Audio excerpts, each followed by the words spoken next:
بسم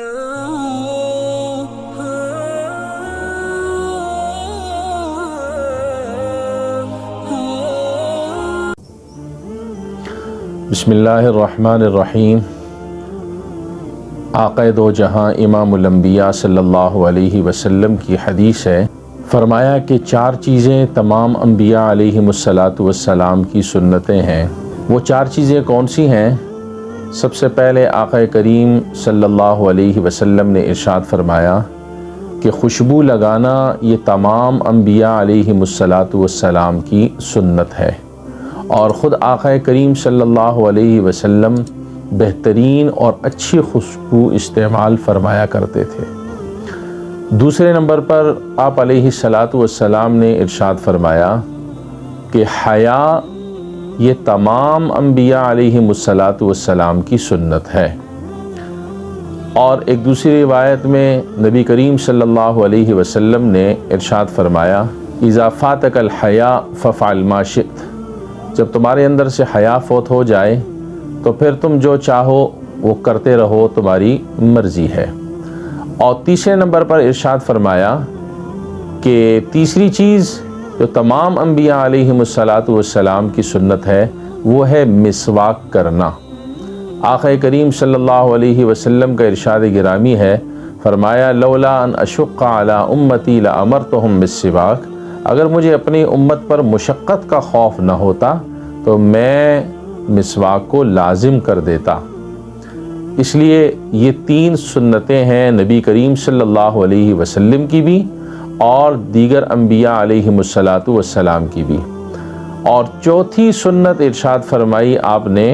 کہ یہ بھی تمام انبیاء علیہم السلام کی سنت ہے، اور خود آقا کریم صلی اللہ علیہ وسلم کی اپنی بھی سنت ہے، اور وہ ہے نکاح کی سنت۔ نکاح کی سنت فرمایا النکاح من سنتی فمن رغب عن سنتی فلیس منی، کہ نکاح میری سنت ہے اور جو اس سے اعراض کرے گا وہ مجھ میں سے نہیں ہے۔ اس سے معلوم کیا ہوا کہ نکاح کرنا آقا علیہ السلام کی مبارک سنت ہے، اور اسی وجہ سے اللہ کے حبیب صلی اللہ علیہ وسلم نے ایک حدیث میں ارشاد فرمایا کہ 3 افراد ایسے ہیں جن پر اللہ رب العالمین کی مدد لازم ہے اور ضروری ہے۔ وہ 3 افراد کون سے ہیں؟ پہلا شخص وہ ہے کہ جو اللہ کے راستے میں جہاد کے لیے نکلتا ہے، اور دوسرا وہ غلام کہ جس کو آقا نے کہا ہو کہ تم جاؤ اور کما کر مجھے لا کے دو، اور جو رقم تم مجھے لا کر دو گے اس کے بدلے میں تمہیں آزاد کر دیتا ہوں۔ اور تیسرا وہ شخص جو پاک دامنی کی زندگی گزارنا چاہتا ہو۔ یہ 3 افراد ایسے ہیں کہ جن کے بارے میں آقا دو جہاں امام الانبیاء صلی اللہ علیہ وسلم نے فرمایا کہ ان 3 لوگوں کی مدد کرنا اللہ پر لازم ہے اور ضروری ہے۔ ایک اور روایت میں اللہ کے حبیب صلی اللہ علیہ وسلم نے ارشاد فرمایا کہ جب تمہارے پاس کوئی رشتہ ایسا آ جائے کہ جس کی دینداری سے اور ان کے گھر والوں سے اور تمام چیزوں سے اگر آپ مطمئن ہیں تو پھر اس رشتہ کرنے میں تاخیر نہ کریں، اور اگر آپ تاخیر کریں گے تو پھر روئے زمین پر فتنہ اور فساد پھیل جائے گا۔ اس سے معلوم کیا ہوا کہ اگر کوئی بہترین رشتہ آ جاتا ہے آپ کے بچے کے لیے اور یا آپ کی بچی کے لیے، تو اس کے لیے آپ ہرگز دیر نہ کریں۔ اگر آپ ان کے دینی حوالے سے مطمئن ہیں اور ان کے کردار اور سیرت کے حوالے سے مطمئن ہیں تو پھر آپ کو دیر نہیں کرنی چاہیے، بلکہ اس کے لیے قدم اٹھانا چاہیے اور اللہ کے حبیب کی اس مبارک سنت پر عمل کر لینا چاہیے۔ آج روئے زمین پر آپ دیکھیے، ہمارے معاشرے کے اندر آپ دیکھیے کہ نکاح کی اس سنت کو انتہائی مشکل ترین سنت بنایا جا رہا ہے، بلکہ بنا دیا گیا ہے، اور اس کے لیے وہ چیزیں لازم کر دی گئی ہیں کہ جو اللہ کے حبیب نے لازم نہ قرار دی ہیں اور نہ ہی شریعت مطہرہ نے لازم قرار دی ہیں، جس کی وجہ سے معاشرے کے اندر بگاڑ بڑھتا جا رہا ہے، بے حیائی بڑھتی جا رہی ہے، فحاشی بڑھتی جا رہی ہے، عریانی بڑھتی جا رہی ہے، اور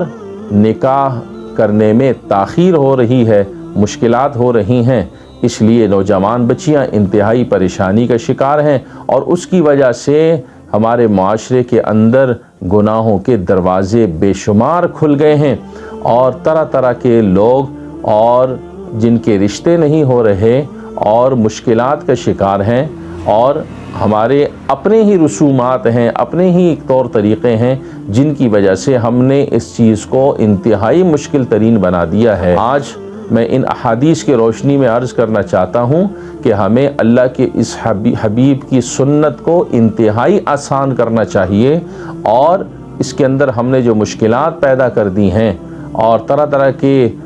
رسومات ہم نے پیدا کر دی ہیں، اس کو ہمیں دور کرنے کی فکر کرتے رہنا چاہیے تاکہ سب کے لیے آسانی پیدا ہو جائے اور کسی قسم کی مشکل نہ رہے۔ اور معاشرے کے اندر جو فحاشی اور عریانی پھیل رہی ہے اور بدکاریوں کی طرف لوگ جا رہے ہیں، آج بدکاری آسان ہو گئی ہے اور نکاح کرنا انتہائی مشکل ہو چکا ہے۔ یہ کسی اور نے نہیں کیا، یہ ہماری اپنی کوتاہیاں ہیں، یہ سب کچھ ہم نے خود ہی کیا ہے۔ اس کے لیے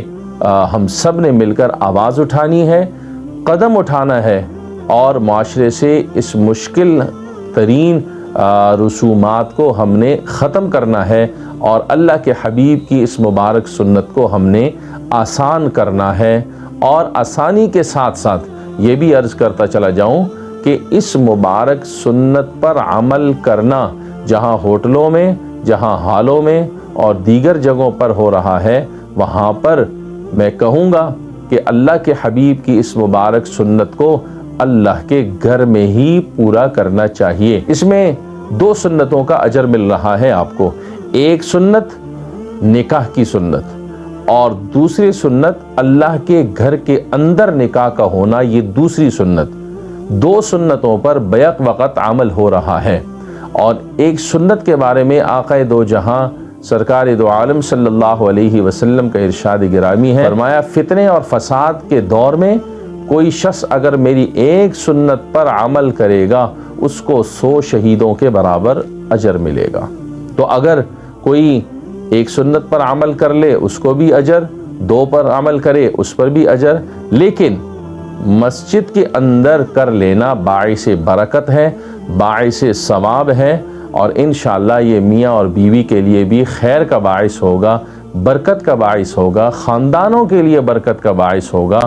امید ہے کہ انشاءاللہ ان احادیث پر ہم عمل بھی کریں گے، اور عمل کے ساتھ ساتھ اس کی دوسرے لوگوں کو ترغیب بھی دیں گے، اور ساتھ ساتھ اس کے لیے انشاءاللہ ہم مل جل کر آواز بھی اٹھائیں گے اور قدم بھی اٹھائیں گے۔ اللہ تعالیٰ میرا آپ کا ہم سب کا حامی و ناصر ہو۔